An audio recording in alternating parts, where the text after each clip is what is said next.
I still remember the morning the lie began. Sunlight filtered through our kitchen window, touching the edges of the envelope Emily held in her hand like it was something holy. My sister's smile was bright, a little too wide, the kind of smile that feels practiced. "Guess what?" she said, waving the letter. "I got the scholarship. Full ride to Stanford." Mom dropped the spatula, and Dad actually laughed out loud, that rare, full laugh I hadn't heard in months. He pulled her into a hug, flour from his shirt leaving a white smudge on her sleeve. Everyone was buzzing, clapping, congratulating. And for a moment, I wanted to believe it too. But something about that envelope caught my eye. The shimmer of the gold seal looked slightly off. My gut tightened, that small, whispering instinct that something wasn't right. "Let me see it," I said, trying to sound casual. Emily hesitated just for a heartbeat before she handed it to me. The paper felt expensive, but the ink was slightly blurred, the signature printed instead of penned. I looked up. She was already turning toward Mom, laughter covering her nerves. I told myself to let it go. Maybe I was overthinking. Maybe she just printed a copy. But as she slipped the letter back into her bag after breakfast, careful, secretive, I felt that unease return, a shadow under all the sunshine. Sometimes lies don't sound like lies, they sound like hope. That evening, I found Mom sitting by the sink, holding an envelope. "It's weird," she said softly. "I found this in the trash. Looks like the same one Emily showed us, but empty." The kitchen light flickered. Outside, a storm was building. "Maybe it's just a mistake," I said, but my voice betrayed me. Mom's eyes met mine, full of quiet worry. "Grace, why would she throw it away?" I didn't answer. Later that night, I passed Emily's room. She was on her bed, typing on her phone, whispering to someone. When she saw me, she turned the screen face down. "Hey," I said, pretending to be casual. "Everything okay?" "Yeah," she said too quickly. "Just school stuff." Her tone was light, but her eyes didn't match her words. I tried to brush it off. She'd always been the star, confident, beautiful, magnetic. Maybe I was just jealous. But something deeper kept whispering. That weekend, Mom couldn't stop smiling, planning Emily's send-off party, calling relatives, bragging to everyone. And every time Emily's name came up, a strange guilt rose in my throat. That night, I caught her staring at herself in the mirror, holding that same envelope again. "You okay?" I asked from the doorway. She jumped. "Yeah, just..." Thinking how everything's finally working out. Her reflection smiled, but her eyes didn't.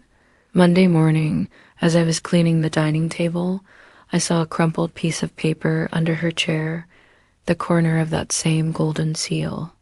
I opened it slowly. It wasn't a scholarship offer. It was a university rejection letter. I froze. The words blurred for a second, my chest tightening as the reality sank in. She hadn't just lied. She built a dream around that lie, wrapped it in pride, and presented it like a gift. I folded the paper back carefully, heart pounding, wondering what to do. Tell Mom? Confront Emily? Stay quiet? That night, I couldn't sleep. I could still hear her laughter from dinner echoing in my head, see the hope on Mom's face. If I told the truth, I'd break that. But if I stayed silent, I'd be part of it. Around midnight, I went to the kitchen for water and stopped. Mom stood by the trash can again, holding something in her hand. "Grace," she whispered, her voice trembling. "Look at this." It was the same letter, the one Emily had shown us that morning, but this time the ink had run from water damage. The seal was peeling off. It wasn't real. And in that moment, I knew my sister's lie had only just begun. To establish deceit, emotional bond, and the first crack in family trust, setting the stage for the unraveling to come. The morning after Mom found the fake letter, our house felt different. The silence wasn't peaceful anymore. It was loaded, brittle. Mom kept stirring her coffee long after the sugar had dissolved. And Dad sat at the table reading a newspaper he wasn't really seeing. Emily walked in, humming like nothing had happened. She kissed Mom's cheek, poured orange juice, and acted as if she couldn't feel the tension pulsing through the room. "Emily," Dad said finally, voice calm but heavy. "Can we talk about the scholarship?" She froze for half a second, then smiled. That same perfect, too sweet smile. "Sure, what about it?" Mom placed the soggy, faded letter on the table. "This was in the trash," Emily blinked, her hand tightening around the glass. "Oh, that's just a draft copy. The real one's in my room. Your father and I called the university this morning," Mom said quietly. The glass in Emily's hand slipped, shattering on the floor. The sound cut through the room like lightning. Dad stood, eyes full of hurt. "They said they've never offered you a scholarship? In fact, they said your application was rejected." For a moment, she didn't breathe. Then she laughed, small, sharp, brittle. "Wow, so now you're checking up on me?" "Emily," Mom whispered, "why lie to us? I wasn't lying." She snapped, tears springing up instantly. "I just didn't want to disappoint you." The air was thick with disbelief and heartbreak. Dad rubbed his temples, walking away. Mom started picking up the broken glass with shaking hands. I stood frozen in the doorway, every word cutting into me. I wanted to say something, anything, but all I could do was remember. When we were little, Emily once broke Mom's favorite vase. She cried until I agreed to tell Mom it was me. I'd taken the blame, and that night she'd had me whispering, "You're the best sister ever. You'll always protect me, right?" Maybe that was the day I taught her that love meant silence. After the confrontation, Emily locked herself in her room. Mom cried quietly in the kitchen. Dad sat outside on the porch, his shadow long against the dying light. By evening, no one was speaking. Dinner stayed untouched on the table. I finally knocked on Emily's door. "Go away," she said. Please. Just talk to me." The door cracked open a little. Her eyes were red, mascara smudged. "You think I'm awful, don't you?" I shook my head. "No, I think you're scared." She sniffed, looking down. "I just wanted one good thing. One thing that made them proud." I wanted to hug her, but something in me hesitated. "You could have told them the truth." She laughed weakly. "Truth never got me anywhere, Grace." When she closed the door again, I caught a glimpse of her desk, a pile of unopened bills, a few crumpled papers, and her phone lighting up with a message. Payment overdue. The next day, I overheard Mom and Dad arguing in their room. "She's lost," Mom whispered. "Where did we go wrong?" "Don't say that," Dad said, his voice breaking. "We did everything we could." Through the crack in the door, I saw Dad's shoulders shake. It was the first time I'd ever seen him cry. That night, I couldn't shake the image of Emily's phone. So when she went to shower, I opened her bedroom door quietly. The phone buzzed again, another message. "Final notice.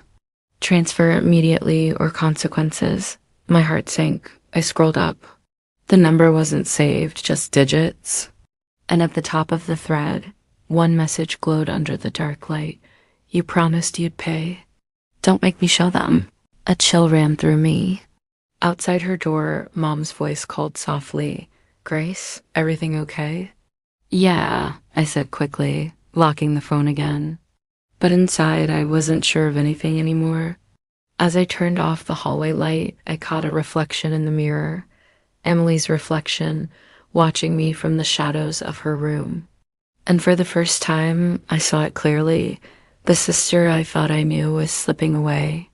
To deepen the emotional fracture, reveal patterns of deceit, and show Grace's growing conflict between loyalty and truth, the slow breaking of sisterhood. For days, our house felt like a stage where everyone had forgotten their lines.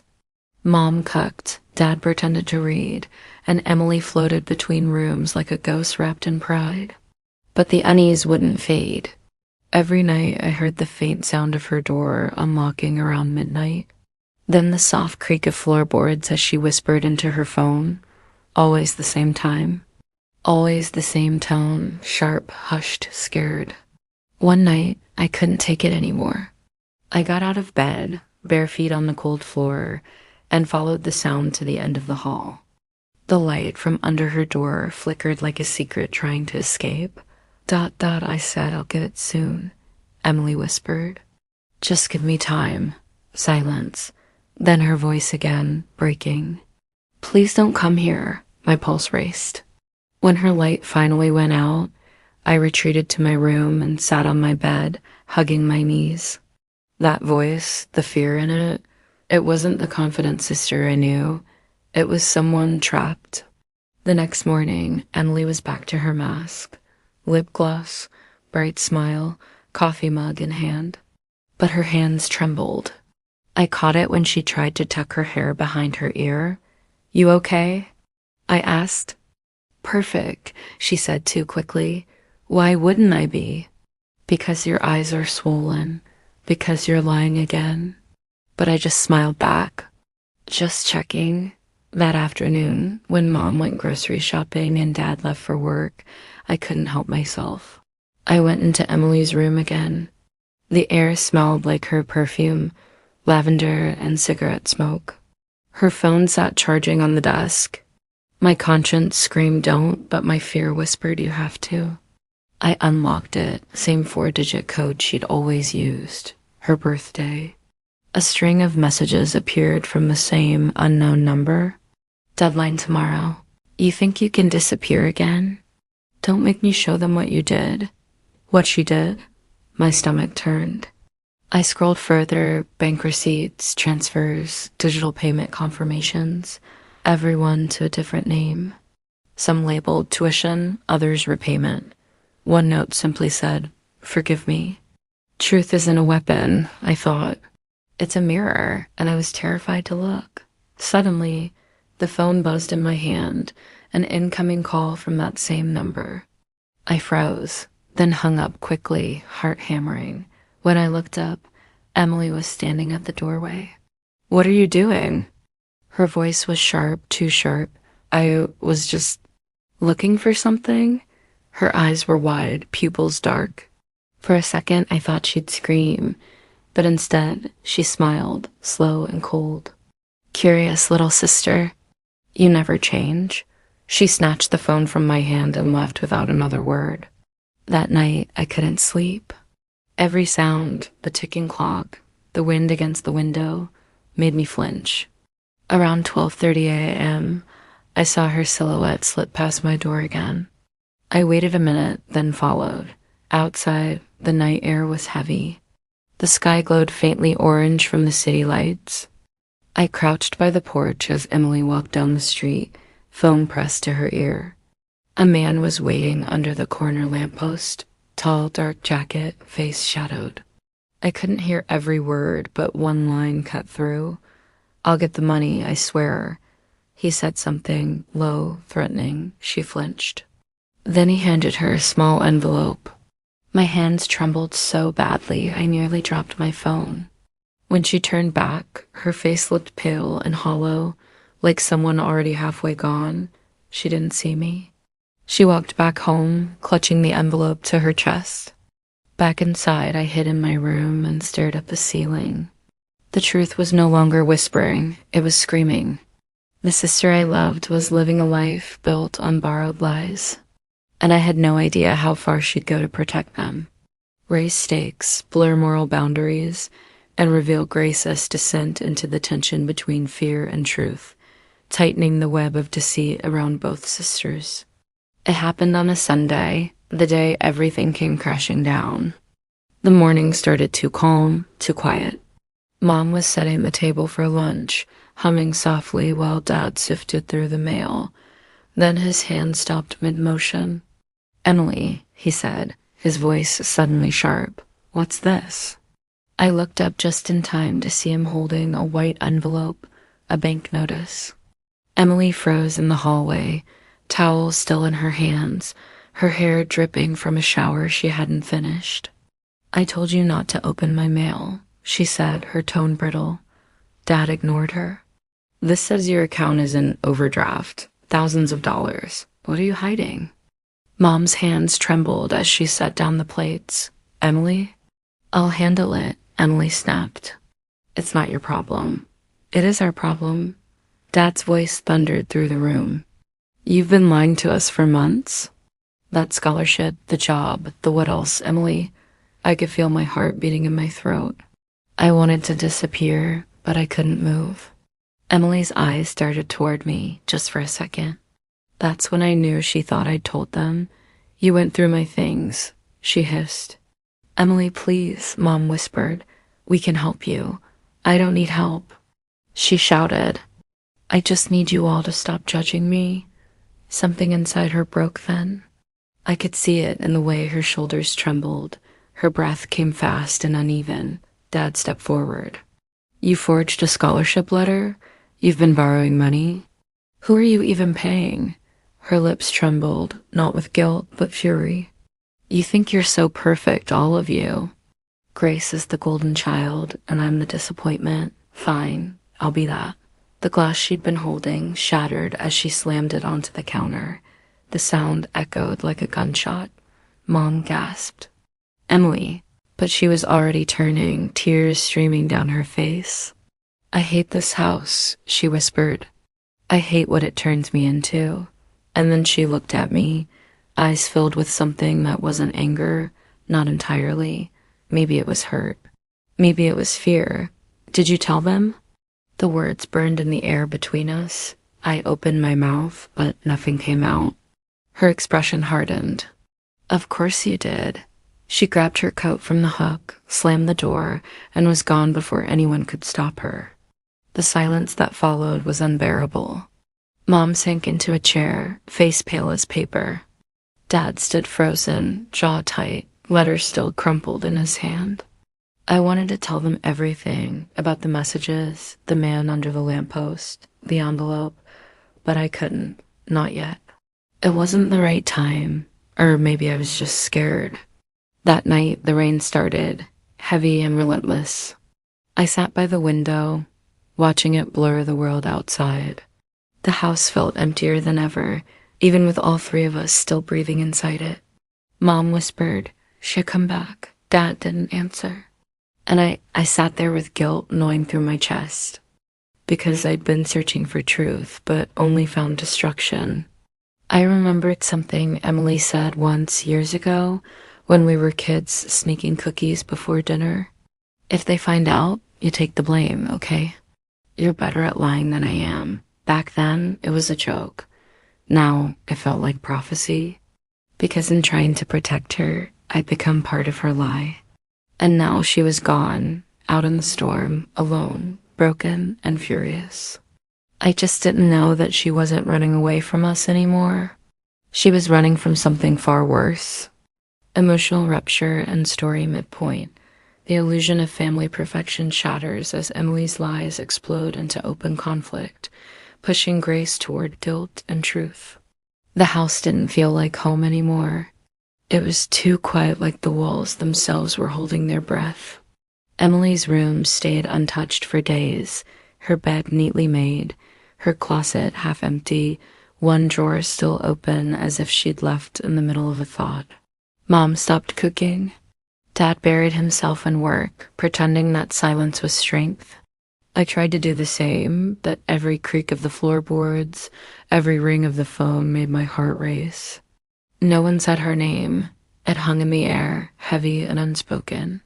3 days after she left, I walked past her door and found her diary wedged behind the nightstand. It wasn't a diary, really more like a small notebook filled with fragments. Scribbled lines, names I didn't recognize, little phrases that made no sense. One page read, "New beginnings aren't always honest ones." Another, "He promised it was safe." I didn't know what that meant, but it sent a chill crawling up my spine. That night, I sat at the kitchen table, flipping through those pages again and again. Mom was upstairs, pretending to sleep.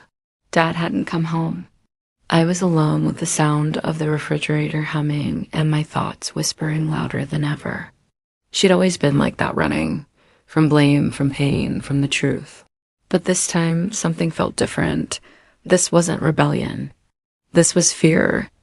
The next morning, an envelope slid under our front door. No return address, no handwriting we recognized. Just a single piece of paper inside. You don't know who your sister really is. The words were typed cold, impersonal, cruel. I felt the floor tilt beneath me. Someone out there knew her. Someone was watching. I showed it to Mom, but she just shook her head, tears welling in her eyes. People are cruel, she whispered. They smell weakness and feed on it. Dad didn't say anything when he saw it. He just folded the paper and tucked it into his jacket pocket, like he could hide it from the world. But the truth didn't stay hidden, not anymore. That evening, I went through Emily's things again. Her drawers, her desk, the box under her bed where she kept old school photos. Tucked beneath the pile was a folded napkin from a cafe downtown, the Hollow Bean. On the back, in her handwriting, Tuesday, 9 p.m. It was Thursday. I went anyway. The cafe was small, dimly lit, the kind of place where everyone looked tired. I sat by the window, nursing a coffee I didn't want, watching faces come and go. No one looked like her, but when I turned to leave, I saw something scribbled on the community board near the door, a missing flyer. It wasn't Emily's picture, but the name printed at the bottom made my blood run cold. Amelia Hart, the same name I'd seen in her notebook. I tore the flyer down and stuffed it into my bag before anyone noticed. My hands were shaking so badly that the paper crumpled, edges tearing in my grip. Who was Amelia Hart? And what had my sister gotten herself into? When I got home, I slipped the flyer into the drawer of my nightstand. The house was dark still. Then my phone buzzed. A message. No number. No name. Stop looking for her, I froze. The letters blurred on the screen as fear tightened around my chest. I wanted to wake Mom, to tell Dad, to call the police, but something inside me whispered not to. Because this wasn't about just finding Emily anymore. It was about understanding who she'd become. And deep down, I was starting to realize I might not like the answer. Shift from grief to mystery. Grace's guilt turns into determination as she uncovers clues that suggest Emily's lies run deeper than anyone imagined, setting the stage for a darker revelation. The next morning felt heavier than the last. The air in the kitchen was thick with unspoken worry, the kind that lingered between half-finished cups of coffee and untouched toast. Mom stared out the window like she was waiting for Emily to walk up the driveway. Dad read the same newspaper page 3 times. I couldn't sit still. The flyer I'd found, Amelia Hart, burned in my bag like a secret. My mind kept circling one question. What if Emily wasn't who we thought she was? I typed the name into every search bar I could find. Pages of results blinked back at me. A few were harmless, social media profiles, outdated posts. But then one headline froze me. I clicked. My pulse quickened. The article was short, a few paragraphs buried in a local paper from 2 years ago. It described a woman who'd used another student's scholarship documents, altering transcripts to get financial aid. When the truth came out, she vanished. My breath caught. The photo was blurry, taken from a distance, but the eyes... I knew those eyes. Emily or Amelia. It couldn't be true. I wanted to slam the laptop shut, erase what I'd seen, but I couldn't look away. My sister, the perfect daughter, the pride of our family, had been living a lie long before the letter. I drove to her university that afternoon, telling Mom I needed to clear my head. The campus felt foreign, filled with laughter and life, everything our home wasn't anymore. I asked around, careful with my words, pretending to be an old friend looking for Emily. Most people shrugged. But one woman, sitting alone under a maple tree, looked up sharply when I mentioned her name. Emily? She said, frowning. You mean Amelia? Her tone made my stomach twist. We sat together, the autumn leaves crackling beneath our feet. The girl's name was Rachel, an old classmate. She was brilliant, Rachel said, shaking her head. Charming, too, but she wasn't real. Nothing she said ever was. What do you mean? I asked. She had stories about her parents dying young, about scholarships, jobs abroad. People believed her. Then one day, someone found out she was using a fake identity. She disappeared before they could confront her. I felt cold all over. My sister, my Emily, had done all of that. Rachel sighed. I heard she changed her name again. Tried to start fresh, some people just don't know how to stop lying. I thanked her, trying to keep my voice steady. But inside, everything was cracking. Driving home, the world looked different. The trees blurred, the roads bent, and my heart kept whispering the same question. Who was my sister before the lies? That night, I sat by the lamp in the living room, the glow soft and tired. I pulled out the old flyer again, then the diary, then the letter from months ago, the scholarship that never existed. Every piece connected now, like a puzzle forming the shape of a stranger. And yet, despite everything, I couldn't hate her. Maybe she wasn't born a liar. Maybe the lies were her way of surviving, her version of hope. The phone rang suddenly, startling me. A voice I didn't recognize said, "If you want answers, meet me at the corner of Ridge and Pine tomorrow, noon." Then the line went dead. I sat there, trembling. The shadows around me felt alive, whispering truths I wasn't ready to face. Tomorrow I'd go, because I had to know. Even if the truth destroyed everything left of our family.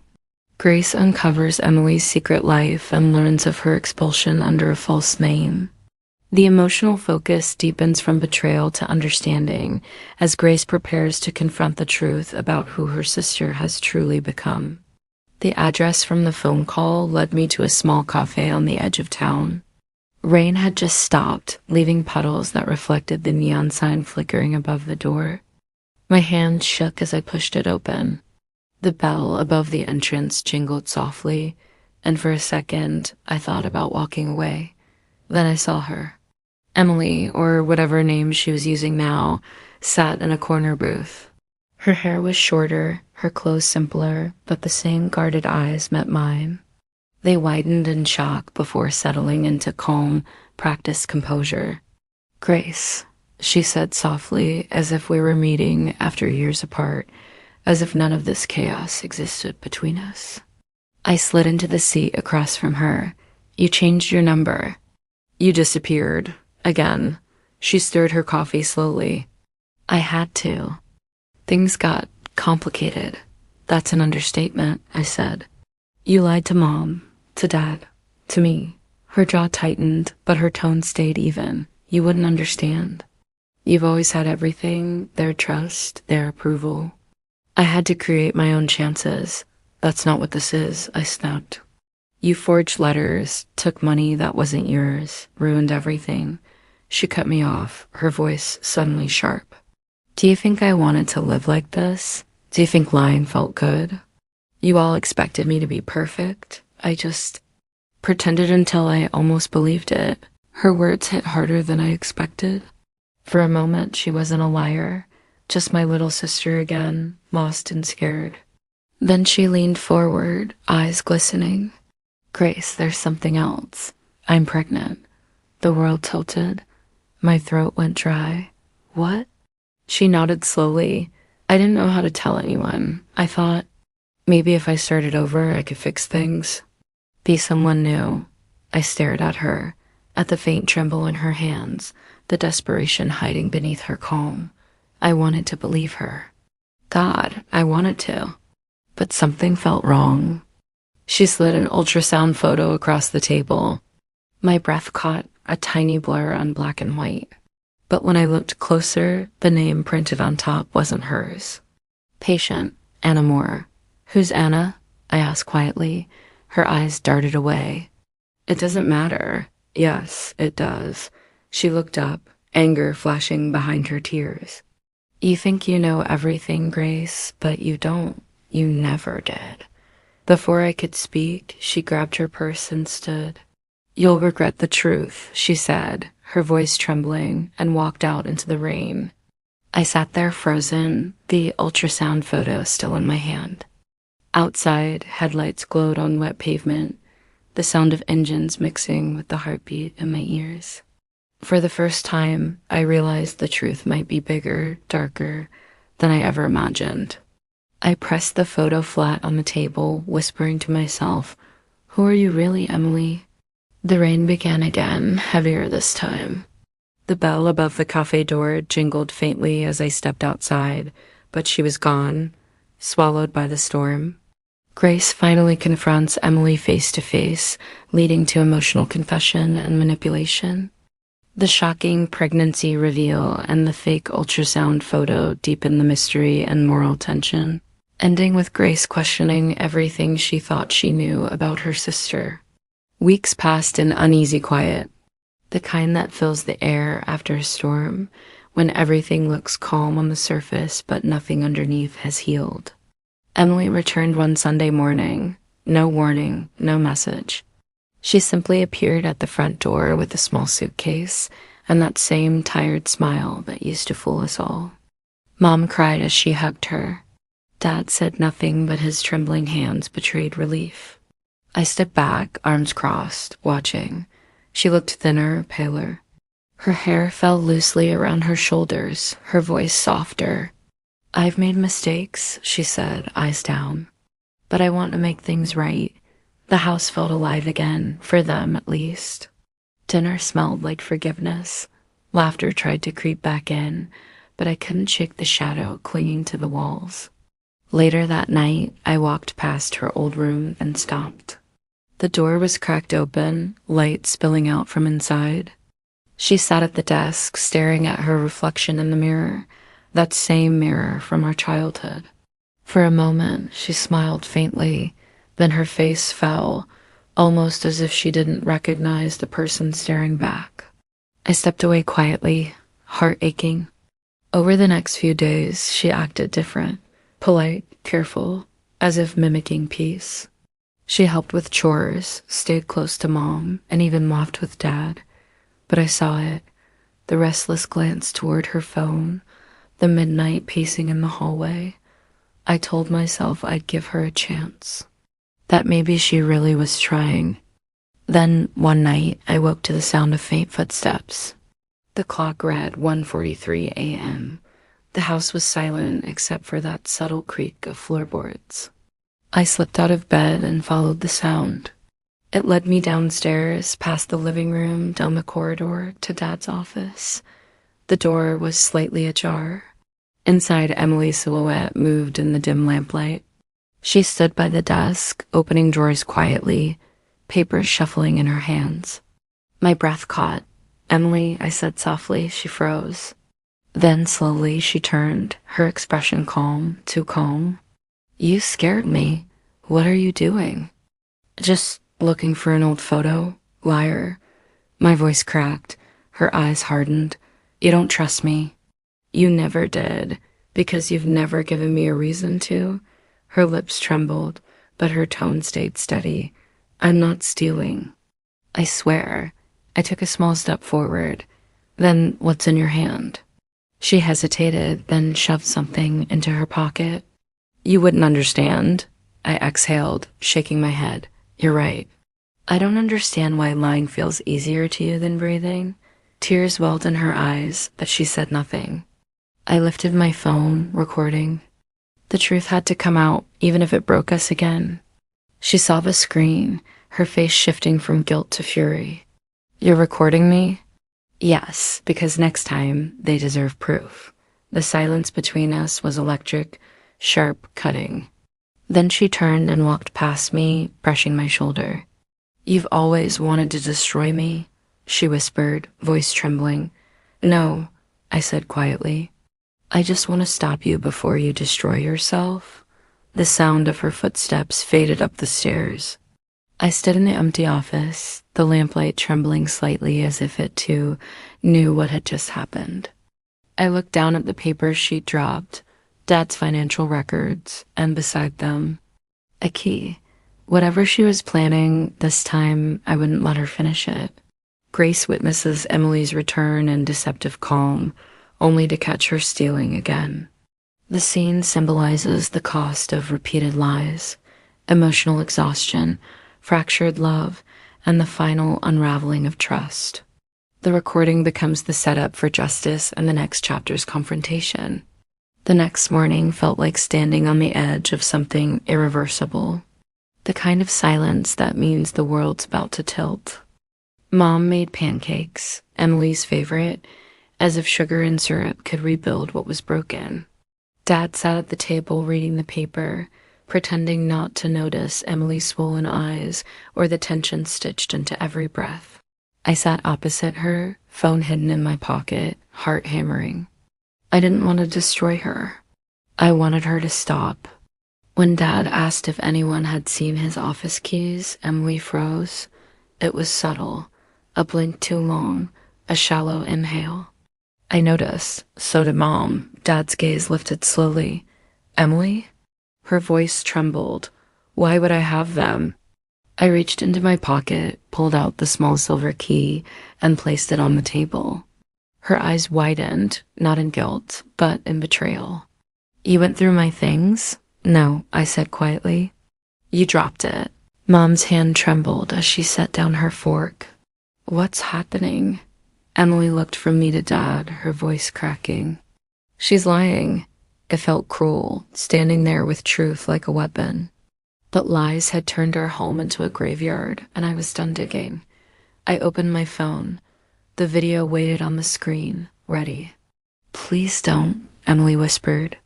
Then tell them the truth. Her lips parted, silence, then anger. You want them to hate me? I want them to see you. Dad's voice broke the standoff. Play it. I hesitated. My thumb hovered over the screen. Mercy or truth? The video began to play. Emily's figure appeared in the dim light, rifling through drawers.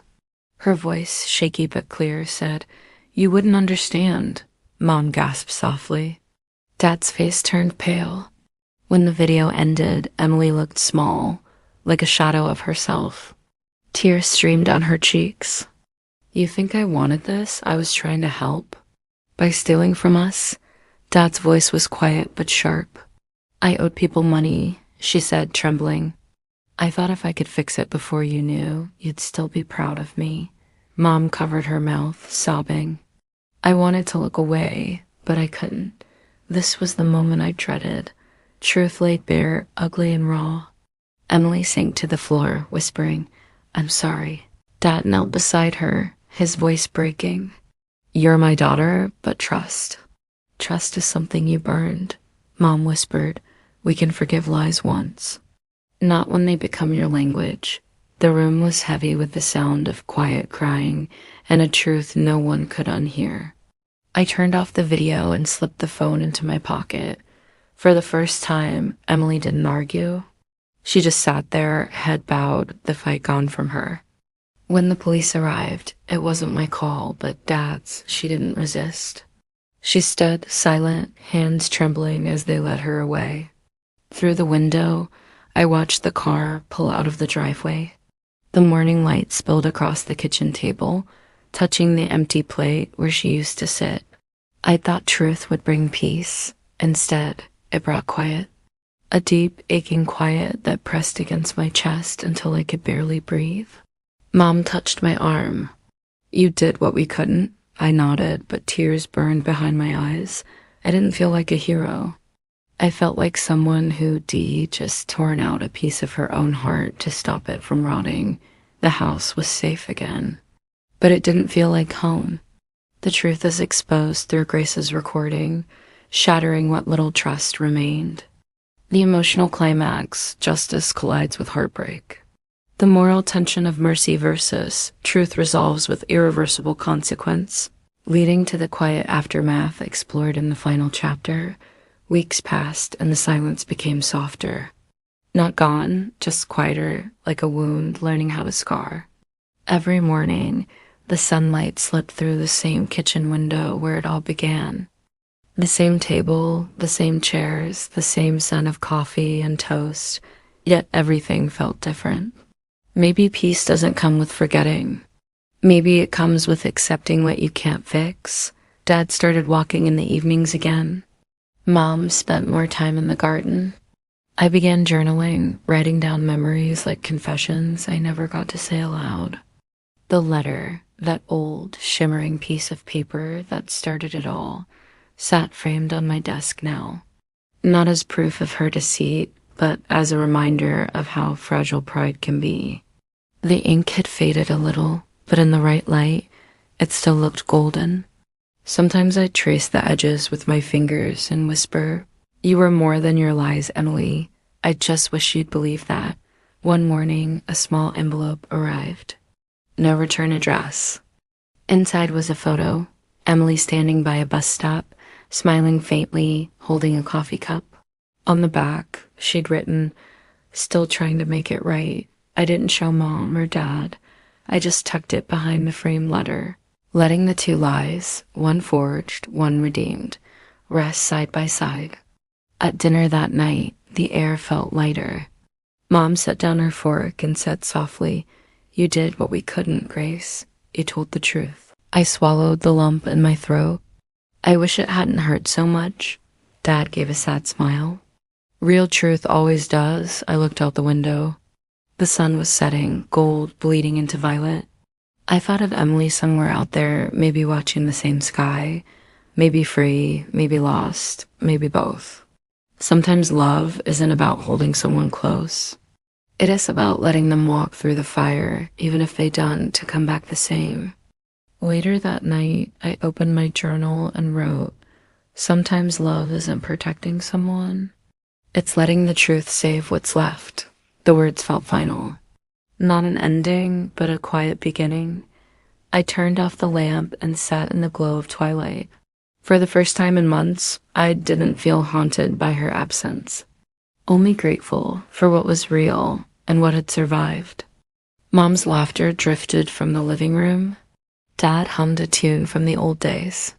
The house wasn't whole, but it was alive again, and maybe that was enough. Love doesn't mean silence. It means courage, even when truth hurts.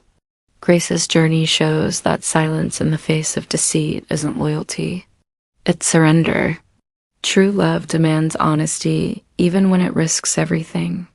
Every lie leaves a shadow, but when light finally touches it, even the darkest parts reveal what they were hiding. Fear, desperation, longing. Lies can protect for a while, but truth rebuilds from what's left behind. Families bend under the weight of lies, but honesty lets them rise again.